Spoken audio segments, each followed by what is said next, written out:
l'Égypte au temps des pharaons. Un empire riche et puissant. Mais le peuple d'Israël y vit en esclave, opprimé par un pharaon tyrannique. Pour obtenir la libération des Hébreux, Yahvé inflige 10 châtiments au pharaon et à son royaume. Portés par la colère de Dieu, ces fléaux s'abattent sur l'Égypte. Il y règne bientôt la désolation, la maladie et la mort. C'est du moins ce que raconte la Bible. Ces plaies sont-elles de simples légendes, ou ces événements ont-ils vraiment eu lieu?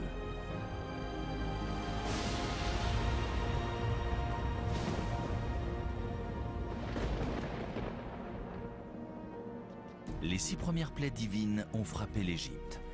L'Ancien Testament fournit un premier indice concernant le lieu possible de l'action. La Bible parle de la ville de Ramsès. On pense que la ville de Pi-Ramsès a été entièrement désertée après une catastrophe naturelle. Aujourd'hui, les archéologues sont en mesure de confirmer cette hypothèse. Le bras du Nil qui alimentait la ville s'est asséché. C'est pour cette raison que les habitants de Pi-Ramsès sont partis. L'assèchement du fleuve a eu des conséquences dramatiques. Il a probablement enclenché une réaction écologique en chaîne. L'une des explications possibles de la coloration rouge des eaux du Nil est l'apparition d'une microalgue. Les 6 premières plaies d'Égypte, le fleuve rouge sang, la mort des poissons, les invasions de grenouilles et d'insectes, les épidémies, ont tout à fait pu se produire pendant le déclin de Pi-Ramsès. 500 ans avant la désertion de la ville, le monde antique a connu un cataclysme d'une toute autre ampleur. Une catastrophe naturelle alors sans égale, l'éruption du volcan de l'île de Santorin. Cette éruption a entraîné un bouleversement climatique sur toute la côte méditerranéenne. On peut imaginer qu'en ces temps très anciens, pour les peuples des régions alentours, l'univers tout entier a sombré dans le chaos.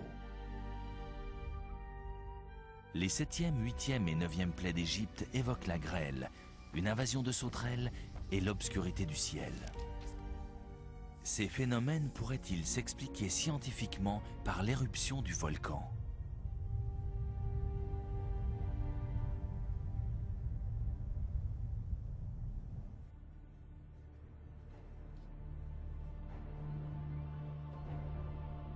Au 7e siècle avant Jésus-Christ, dans les temples de Jérusalem, l'histoire des 10 plaies d'Égypte prend sa forme écrite. Il est dit dans la Bible qu'après la 6e plaie, Moïse inflige au royaume du Pharaon un nouveau châtiment divin.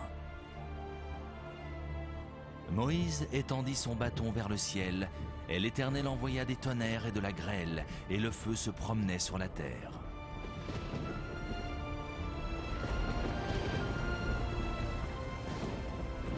Malgré son impuissance face à la colère de Dieu, le Pharaon endurcit son cœur et refuse de libérer le peuple d'Israël. Moïse annonce alors la 7e plaie, et des orages de grêle éclatent dans toute l'Égypte.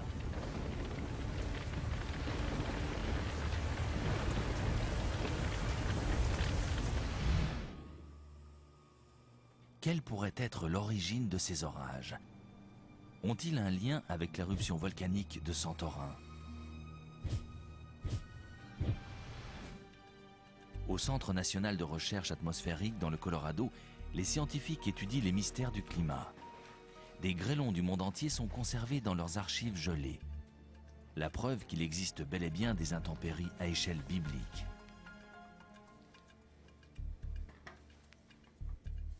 Ce grêlon est tombé à Coffeyville dans le Kansas en 1972. Il pèse environ 700 grammes. Un grêlon de cette taille chute à la vitesse de 40 mètres par seconde et il peut être meurtrier. Il y a eu une averse de ce type au Bangladesh en 1986 qui a fait presque 100 morts. On ne peut pas prévoir la taille d'un grêlon ni sa force destructrice.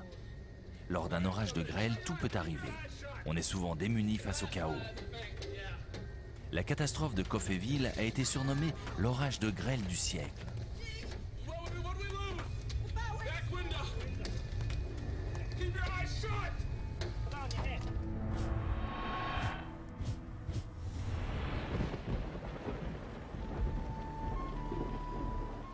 Dans l'Ancien Testament, l'Égypte essuie les pires orages de grêle de son histoire. Les récoltes sont détruites, les hommes et les bêtes frappés en plein champ. D'après les auteurs de la Bible, ces événements se sont produits à une époque bien antérieure à la leur. Se serait-il inspiré de témoignages véridiques transmis de génération en génération?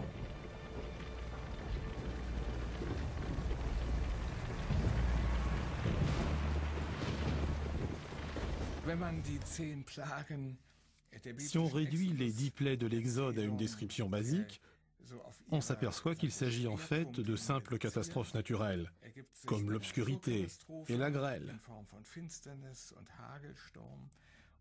L'histoire racontée dans la Bible est du domaine de la fiction, mais elle fait certainement référence à des événements qui se sont réellement produits. Le premier événement en question serait l'éruption sur l'île de Santorin. Cette éruption volcanique a dû entraîner un bouleversement climatique gigantesque.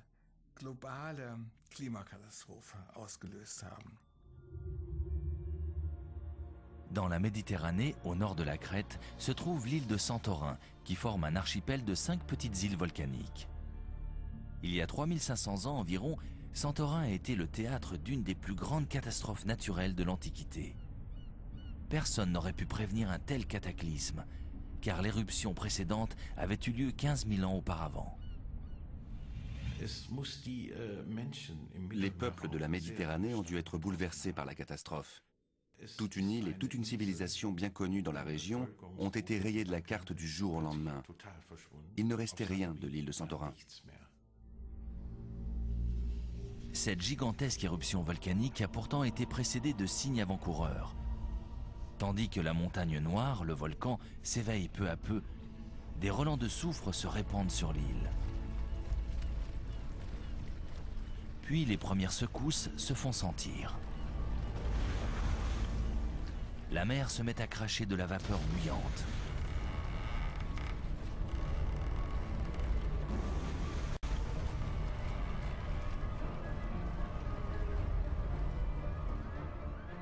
Des séismes sous-marins entraînent la formation de vagues géantes. Ces manifestations sont les prémices de la catastrophe à venir.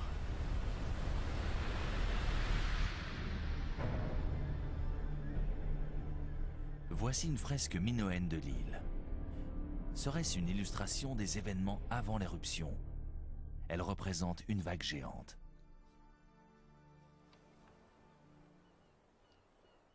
Aujourd'hui, sur l'île de Santorin, le professeur Walter Friedrich et son équipe étudient les lieux de l'éruption.